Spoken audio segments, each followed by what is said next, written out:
But don't get us all here to use your selling point for your show and stiff everybody every single time. And I said, after that point in time, I was like, don't ever ask me to come here again. Please do not ask me. My answer is no for 100 million years. Every year, the Grammys releases its list of nominations, and the public always has the same reaction. It's almost as if people forget how confused and outraged they were the year before, or the year before that. Following the airing of the show, the scrutiny pretty much comes around like clockwork. It's either some sort of slight for one artist, or a completely unreasonable win for another. The gold-plated piece of metal is easily recognized as the most prestigious award a musician can get, yet no one seems to truly understand how it's achieved. Which is the exact reason years ago, Frank Ocean decided to divest from the institution altogether. After releasing his critically acclaimed sophomore album Blonde in 2016, Ocean refused to submit any of his material to the Recording Academy for deliberation. In an interview with the New York Times, the singer stated, "That institution certainly has nostalgic importance. It just doesn't seem to be representing very well for people who come from where I come from." He went on to further claim, "I think the infrastructure of the awarding, nomination, and screening system is dated. I'd rather this be my Colin Kaepernick moment for the Grammys than sit there in the audience." A year later, Drake followed suit as he held his project More Life from being judged by the Grammy committee. The rapper has remained firm in his stance as he hasn't submitted any work to the Recording Academy since. In this video, we will highlight why the Grammys no longer deserve the honor they've sustained for so long. We will clarify any doubt about the grossly flawed voting system, and most importantly, it'll be obvious why everyone should have boycotted the Grammys long before Frank Ocean did. When people call the Grammys racist, it's not an exaggeration. The number of wins white artists achieved over the 6 decades is staggering compared to black ones. When African Americans do manage to score awards, they're often relegated to genres that are stereotypically associated with blackness, such as rap, R&B, reggae, and gospel. As for the Big Four, categories which are not restricted by genre, and also the most respected awards, the ratio between white artists who've won versus black is inexcusable. In the ceremony 6 decades, only 11 black musicians were handed the Album of the Year award. The Song of the Year honor, which acknowledges artists based on songwriting and composition, has only been granted to 20 black singers. It's even worse for the Record of the Year, an appreciation for artists, producers, and engineers of a song, because only 13 black headliners have won. The last of the Big Four is the Best New Artist, where a mere 14 black musicians took the glory. Now, anyone who knows great music understands some of the most exceptional tunes of the 20th and 21st century were created by African Americans. So why do the Grammys believe otherwise? It might have to do with the outdated and elusive voting board. According to Rob Kenner, a former Academy voting member, it's full of older white men. Their trophy is literally a gramophone, a 19th century recording device. This claim was further corroborated by Deborah Dugan, former CEO of the Grammys, as she stated, "It's predominantly white males that call the shots." This isn't considered breaking news for everyone, as many artists in the industry such as Kanye West and Diddy have called out the institution. In fact, being one of the most awarded acts hasn't stopped West from expressing, when they keep on diminishing art and not respecting the craft and smacking people in their face after they deliver monumental feats of music, they're disrespectful to inspiration. Still, even with the recent efforts to diversify its voting members, the numbers aren't too impressive, as only 23% of 2020's 1,300 new voters were black.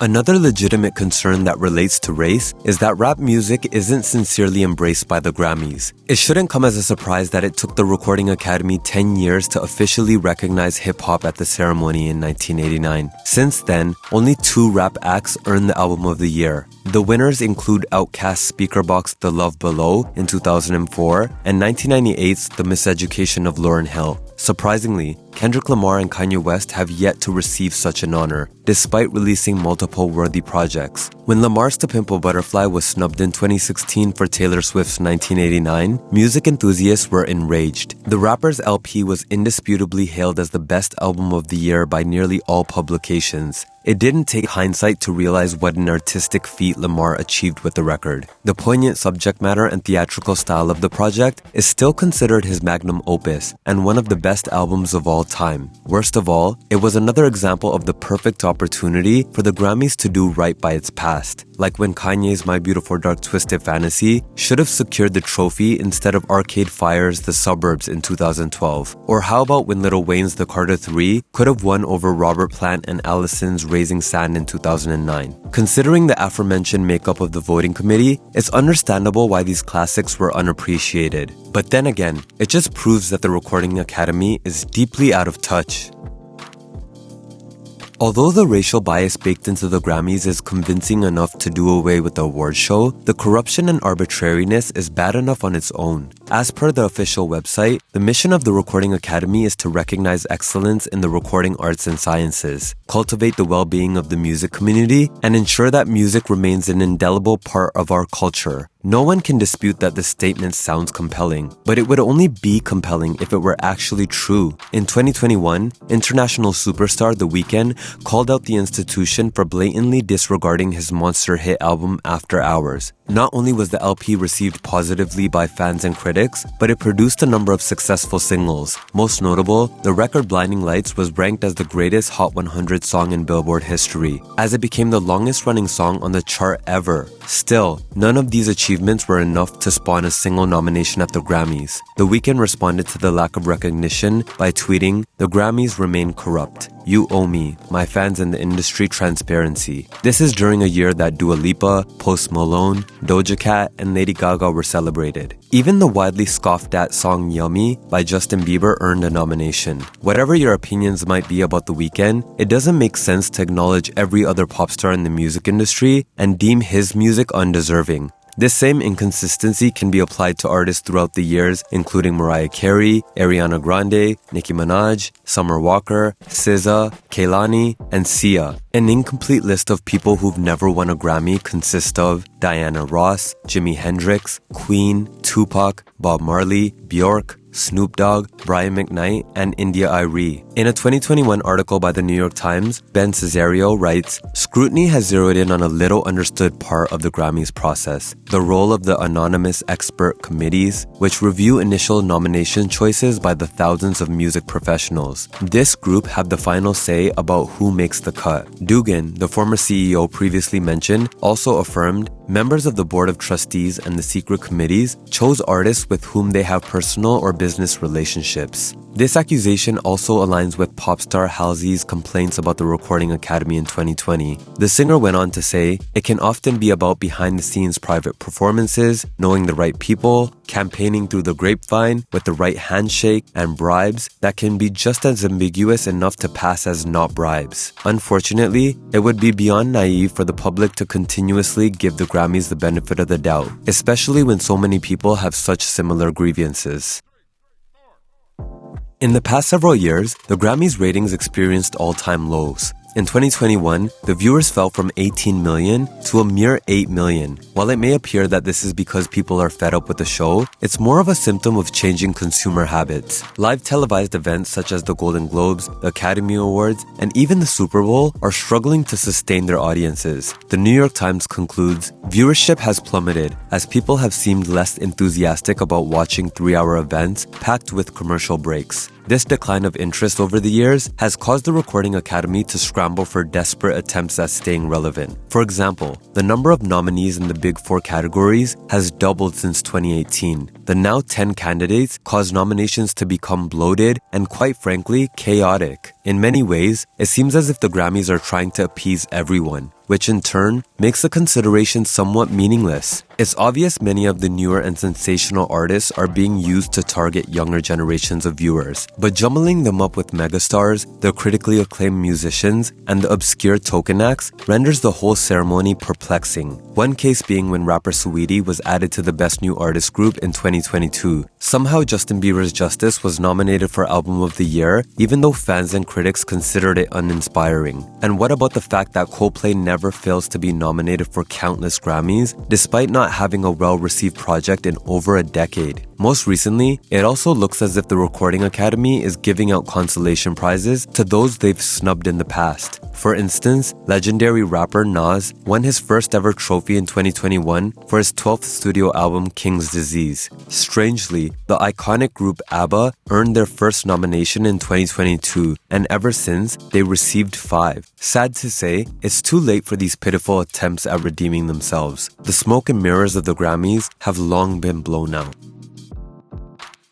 The final reason why the Grammys shouldn't be revered is their complete neglect of a particular subset of artists. With the rise of streaming platforms such as Spotify and Apple Music, countless musicians have sprawled onto the music scene. These acts may not necessarily be mainstream, but they're definitely not underground either. Some singers consist of Georgia Smith, Black, Ari Lennox, Brent Faiyaz, Snow Allegra, Sir, Sabrina Claudio, Joji, Kali Uchis, and Neo. Rappers that fall into this division could be Jid, Denzel Curry, Smino, Vince Staples, Little Sims, Goldlink, and Freddie Gibbs. It's impossible to name all the potential contenders of every genre, as many of the most critically acclaimed albums of each year fail to get nominated. For all their diligence and praise from audiences, these artists receive little to no acknowledgement from the Recording Academy. Considering this, the suspicions of politics and corruptions held against the Grammys seem even more legitimate. If the claim of recognizing excellence was genuine, shouldn't it be the ceremony's job to spotlight such talent? After all, this kind of validation has the power to propel some of these artists' careers to new heights. Perhaps doing so would drive popular artists out of the nominations and eventually compromise the show's ratings even more. Or it may have to do with the fact that some of these artists are independent or not signed to a major label. Thus, they might not have managers or A&Rs that have as much clout as some of the most beloved singers, which further rouses the accusation that the most powerful music labels are in bed with the Recording Academy. Whatever the reason, the mission statement stands to be at best an empty promise and at worst flat-out hypocrisy. It means mediocre feats by the most successful stars are prioritized over exceptional works by moderately visible ones. And if that's true, then the whole premise of the Grammys is as pointless as an award show can get. Instead of rewarding based on talent, the whole matter becomes about who can play the game the best.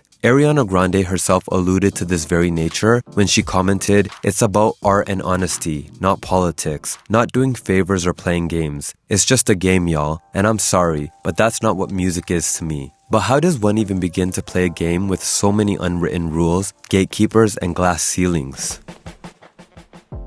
The Grammys have been a long-standing pillar of prestige in the music industry for more than half a century now. For almost all of this time, the Recording Academy has been able to preserve their reputation. In other words, they've been able to deceive the public into believing being honored was a result of exceptionalism and fairness. However, the jig is up. Apart from the previously mentioned artists, the list of musicians who've criticized the ceremony includes Jay-Z, Eminem, Lil Wayne, 50 Cent, Nicki Minaj, Tyler the Creator, Wiz Khalifa, Quavo, Machine Gun Kelly, Goldlink, No Name, Justin Bieber, Zayn, Pink, Ellie Goulding, Sheryl Crow, Tiana Taylor, Charli XCX, Chuck D, and countless others. In truth, it's pretty much an open secret at this point that the Grammys are a scam. Though, most artists choose to stay silent because they don't want to ruin their own chances at a nomination or win. This complicity only emboldens the Recording Academy and maintains their influence. But it's time for everyone to stop pretending, to stop acting as if there's any sort of order or justice in the whole process, to stop celebrating when the honor is hollow, and to finally make the Grammys what it really is, a thing of the past. Thank you for watching, and if you enjoyed this video, feel free to like, comment, and subscribe. What are your thoughts about the Grammys? Do you agree or disagree with the sentiments provided? Lastly, what do you see for the future of the award show?